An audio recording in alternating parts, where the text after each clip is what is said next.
যে খবরের দিকে নজর রাখবো, 24 নির্বাচনে কাশ্মীরের থেকে বেশি বাহিনী রাজ্যে 920 কোম্পানি কেন্দ্রীয় বাহিনী মোতায়েন।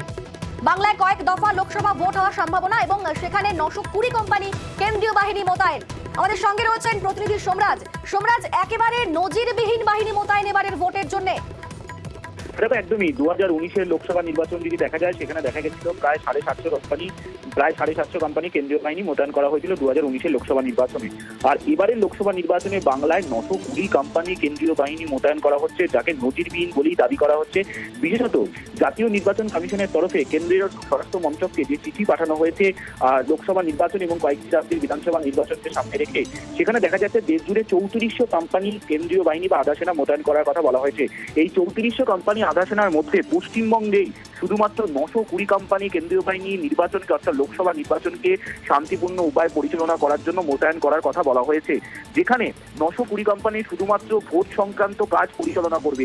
এছাড়াও আরো 22 কোম্পানি কেন্দ্রীয় বাহিনী মোতায়েন থাকবে, যে স্ট্রং রুমগুলি থাকবে সেই স্ট্রং রুমগুলির নিরাপত্তা ব্যবস্থা পর্যালোচনা করার জন্য। অর্থাৎ এই যে 920 কোম্পানি কেন্দ্রীয় বাহিনী মোতায়েন করার কথা বলা হয়েছে, এই 920 কোম্পানি কেন্দ্রীয় বাহিনী গোটা লোকসভা নির্বাচন জুড়ে শুধুমাত্র বাংলাতেই থাকবে।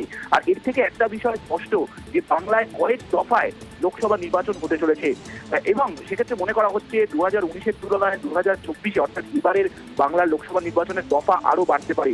এই যে 920 কোম্পানি কেন্দ্রীয় বাহিনী মোতায়েন করার কথা বলা হয়েছে, এই বাহিনী মোতায়েন করা হচ্ছে মূলত রাজ্যের স্পর্শকাতর অঞ্চলের নিরিখে। এবং যদি আরো একটা পরিসংখ্যান দেখো, সেখানে দেখা যায় জম্মু কাশ্মীরে 645 কোম্পানি কেন্দ্রীয় বাহিনী মোতায়েন করার কথা বলা হয়েছে এবারের লোকসভা নির্বাচনে। জম্মু কাশ্মীরের থেকেও বেশি কেন্দ্রীয় বাহিনী এ রাজ্যে মোতায়েন করা হচ্ছে, যা হচ্ছে 920 কোম্পানি। ইতিমধ্যেই বিভিন্ন দেশের রাজ্যে যারা সিইও আছেন, অর্থাৎ আমাদের রাজ্যে যিনি সিইও আছেন, রাজ্যের সিইওকেও এই চিঠি দিয়ে জানিয়ে দেওয়া হয়েছে এবং রেলওয়ে বোর্ডের চেয়ারম্যানকেও জানানো হয়েছে যে এই বাহিনী মোতায়েনের কথা। অর্থাৎ রেলকে ব্যবহার করে কেন্দ্রীয় বাহিনী এবার বিভিন্ন রাজ্যে রাজ্যে মোতায়েন করা হবে।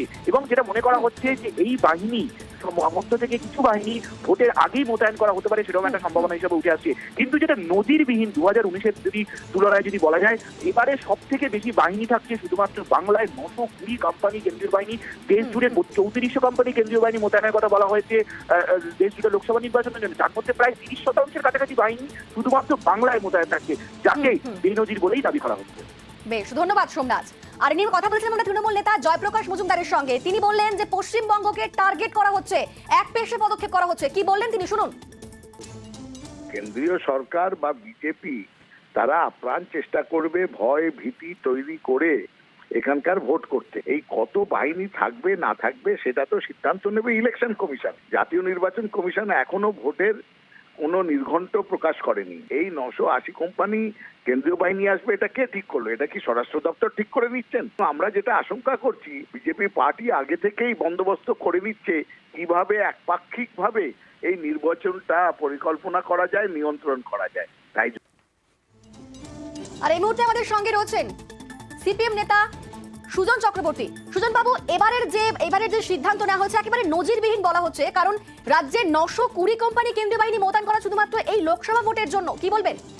920 কোম্পানি কেন্দ্রীয় বাহিনী চেয়েছে নির্বাচন কমিশন। এটা আমাদের রাজ্যের জন্য নজিরবিহীন নয়, দেশের ক্ষেত্রে এটা নজিরবিহীন। আমাদের রাজ্যে অন্যান্য নির্বাচনেও এই সাম্প্রতিক সময়ে পঞ্চায়েত নির্বাচনে বা ইত্যাদি, তাতেও বহু বাহিনীর প্রয়োজন হয়। কেননা ক্রমশ আমাদের রাজ্যের মান সম্মান একেবারে নষ্ট হয়ে যাচ্ছে, মানুষ তার ভোটের অধিকার কার্যত রহিত হয়ে যাচ্ছে। গুন্ডা দুষ্কৃতীরা তারা পারলে একেবারে রিটার্নিং অফিসারের অফিস পর্যন্ত প্রায় দখল করে নিচ্ছে রাজ্যের তৃণমূল বাহিনীর বদান্যতায়। আমরা সবাই দেখছি যে সারা দেশের ক্ষেত্রে এটা নজিরবিহীন। জম্মু কাশ্মীরে যত বাহিনী লাগবে তার 1.5 গুণ বাহিনী লাগবে আমাদের পশ্চিমবাংলায়। এটা কেন? পশ্চিমবাংলায় কি সবচেয়ে বেশি ভোটার? না। সবচেয়ে বেশি আসন? না। আমাদের চাইতে ভোটার বেশি, আসন বেশি, তাদের জন্য বাহিনী লাগবে কম, আর আমাদের জন্য অনেক বেশি বাহিনী লাগবে। গোটা দেশের বিবেচনায় এটা নজিরবিহীন। এবং এই যে কাণ্ডটা চলছে, কত বাহিনী আসলে বড় কথা নয়, কিন্তু বড় কথা হচ্ছে বাহিনী কি নিশ্চিত করবে নির্বাচন কমিশনের কাজ, এটা নিশ্চিত করা যাতে প্রত্যেকটি মানুষ তার স্বাধীন বিবেচনা অনুযায়ী ভোট দিতে পারেন।